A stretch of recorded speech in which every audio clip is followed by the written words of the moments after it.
So, hello everyone. We haven't made a video for ages because we've been very busy doing lots of other things, but we have been making Lego trains, Thomas and I.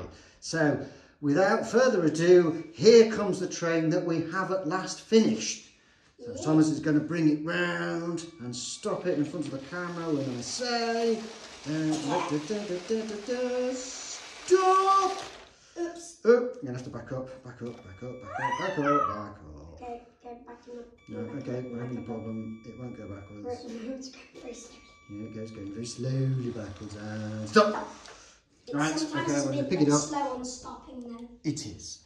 So what we have here is, as we talked about way back, our attempt at making the Shinkansen Model 0 bullet train. So here we go, and we've made it in 6 wide. So this was Thomas's idea that we were going to make this, wasn't it, Thomas? It was your idea that we were going to make I feel a bit disappointed because you said the way you said Shanghaizi and I called it Shanghaizi. Is that actually Shanghaizi, it's called Shinkansen though. Oh. Shanghaizi does sound cool. I've always called it Shanghaizi. Yeah, well it's the Shinkansen bullet train.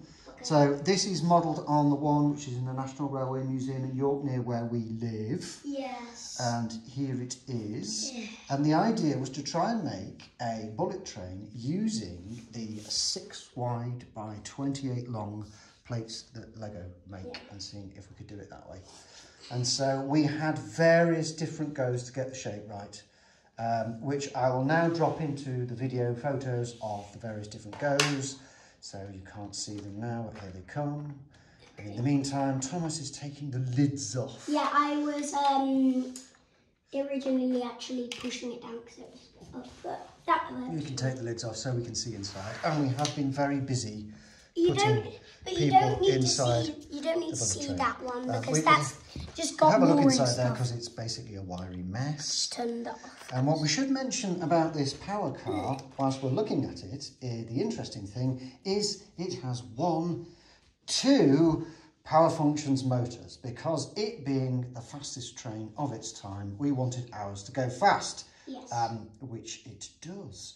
But one of the problems we've had is it goes so fast that it does have a tendency for this power car to just set off merrily by itself, having disconnected itself from the magnets on Like the that. and it just goes running off by itself. But Thomas has an ingenious way of solving this problem.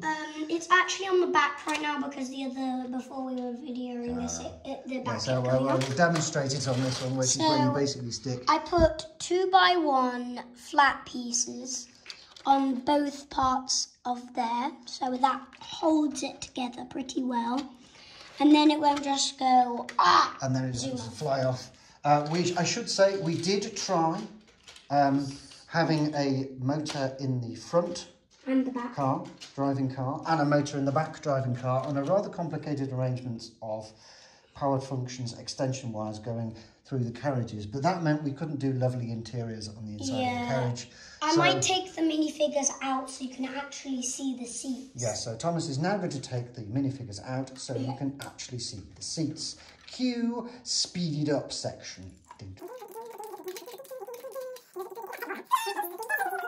Oh no. Oh dear, a space person has left their legs in. Sir, you've left some important luggage behind. Yes, your legs.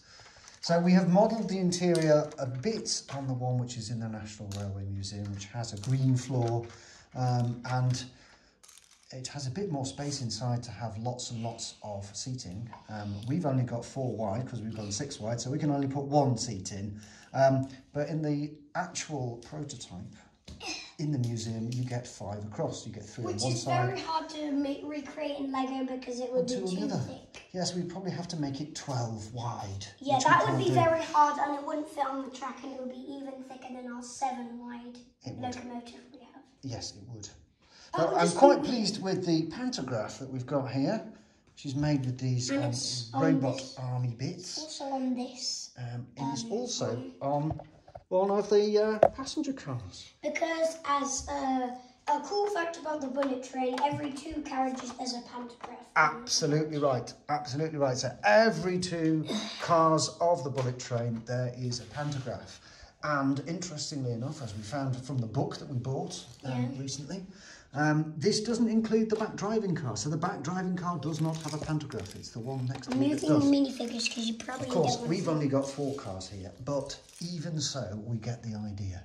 The other thing that we've got here is worth talking about is we've got these little hob things as fans on the top. Now, these are not prototypical. These are not on the actual train, but Thomas suggested them, and I thought they looked cool, so they're staying. I remember a long time ago I found them in the Smooth Bits box, and I put them on... We have a Smooth Bits box. I put them on one of those pieces. Like you do. I put them on one of those pieces onto the top of the train, and I thought, oh, that looks pretty good. So then in the end, we just put them on all of the carriages. Like we do. Which is quite cool. And this roof needs a bit of a push down, doesn't it? Yeah, it needs a bigger push down. Yeah.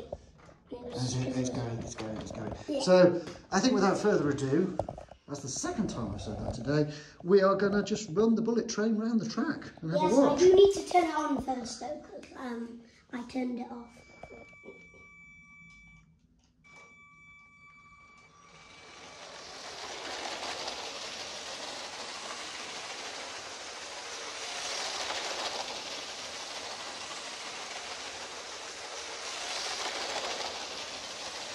Hold on. Okay, that's better.